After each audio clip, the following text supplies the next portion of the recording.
Hey everyone, Jessica here, and I am at the 23rd Annual Experiential Marketing Summit, and we are talking to experts in the field of event and experiential marketing about some top trends.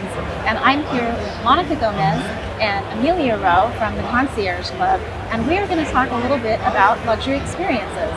And my first question for you is related to some of the trends that we're talking about at the show around personalization, and I wonder if that has something to do with what's driving the rise in luxury experiences, and I wonder if you could tell me a little bit about that.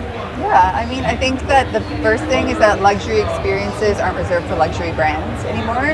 I think that today's consumer is really looking for events that exude elegance and attention to detail, and also what's driving it is people wanting that VIP experience. So I think any way that somebody can add that into it, it creates that FOMO and that need to attend. All right, so one of the things we're talking a lot about is measurement here at the summit.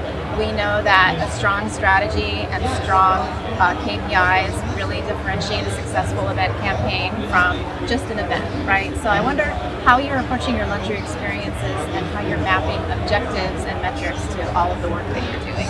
Sure. We always start with a measurement framework. That's the first step for us, is understanding what the business objectives are and then what the activation objectives or goals need to be in order to deliver on that business objective. So before we even get into creative, we're mapping through what that measurement framework looks like.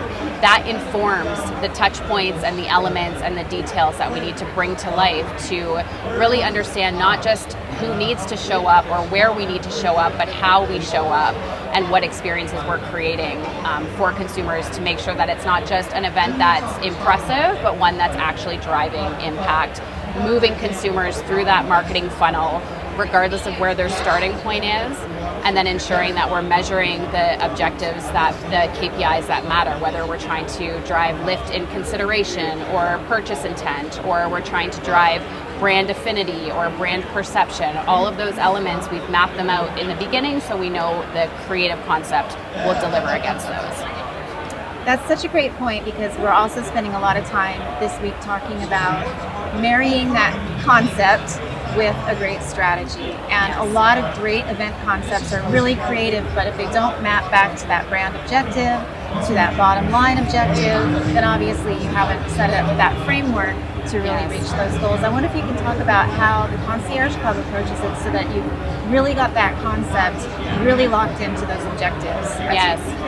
Yeah, we always start with thinking about what the brand really stands for and then what the audience actually cares about. And then when we find the sweet spot is when we make those two things connect, and we think about emotionally, culturally, and behaviorally where that white space is to make that magic happen.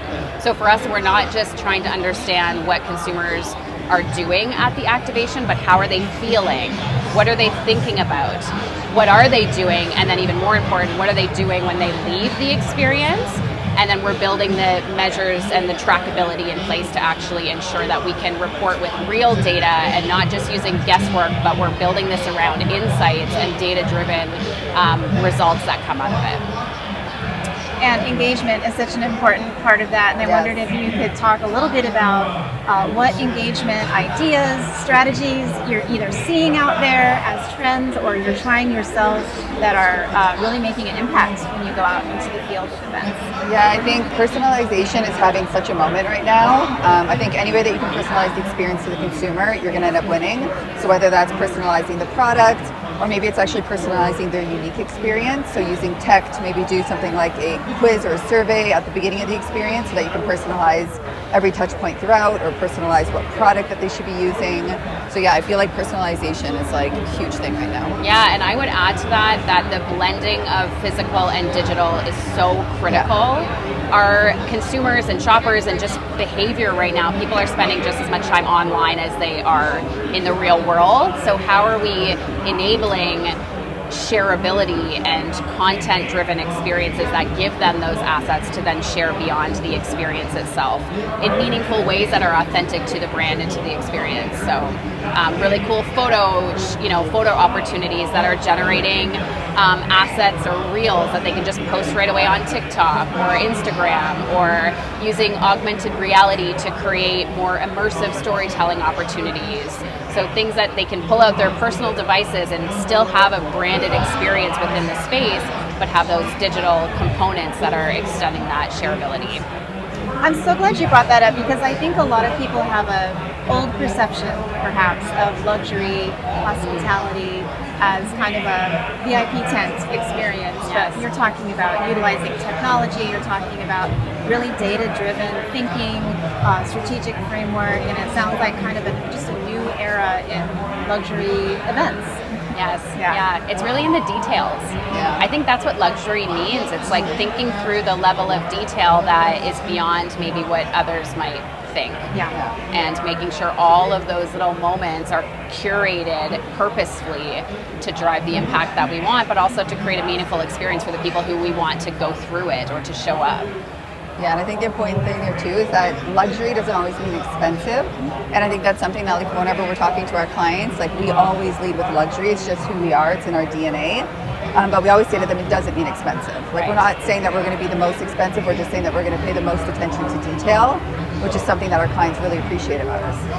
I love that. It's a reinvention, it's a rethinking of the term luxury. Exactly. As what is luxurious to one is not the same luxurious to someone else. Exactly. Yes, yeah, Yeah. right. So tell me about the Concierge Club. Tell me what you do a little differently in the market. Yeah. Yeah, I think it's funny because I feel like we had almost like a midlife crisis at the beginning of this year where we were going through this exercise of like, who are we really? Like we've had the name the Concierge Club, and at first probably people are like, what does that mean? Like how does that relate to events and experiential marketing?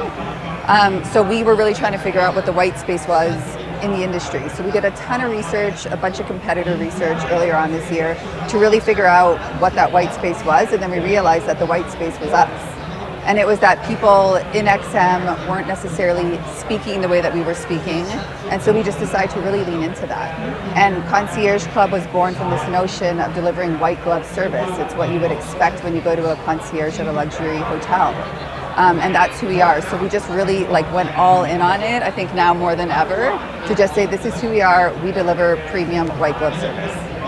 And part of what comes with that is, I mentioned it already, but this level of detail and this thinking about the tiniest little moments and making them all purposeful in that consumer journey so that there's no minute left unthought. And I think that level of detail and care that we put towards all of our activations is what sets us apart. I would imagine generationally also, there's just a new expectation because there are so many of those kinds of experiences now, right?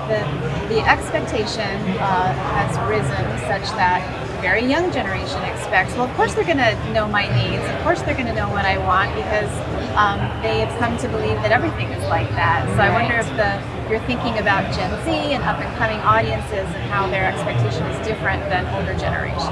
Oh yeah, I feel like Gen Z is always on our mind. We have Gen Zers in the office.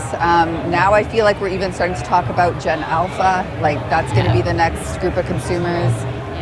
So really just understanding them, what makes them tick, things. And we have to be on top of the trends all the time. Like this is like, they're moving so fast that it's not like, okay, this is them for 2025. It's like, this is them for the first quarter. And then there's going to be like a new trend that comes out or a new like social media trend that everyone's following, like those AI pictures that everyone's doing right now. I don't know if you've seen those. Yes. Everybody's generating one of those. We're about to do some of those. Yeah, I love it. And that element of personalization, I think you just touched on it and so did you, but like that's so critical for that generation. They don't want a one-size-fits-all approach. They want to feel like you know their name, you know their interests and what they're passionate about and their hobbies, and they're walking away from these experiences with something that felt very personal to them. It's not just a box that everyone can come in and have the exact same experience. It's really curating those moments that generate that feeling of like, wow, that was like really just for me. So that's what makes it different for sure. Yeah. Question that we're asking everyone on the show floor is to finish this sentence. Event professionals should call the Concierge Club if they want to. If they're looking for a luxury, bespoke, artful approach to experience design and something that's going to put their brand in the spotlight, in the conversation, and in the feed. Lovely. Thank you so much for your time. Thank you. Great, thank you. Nice to meet you. Nice to Nice meet to you. meet you.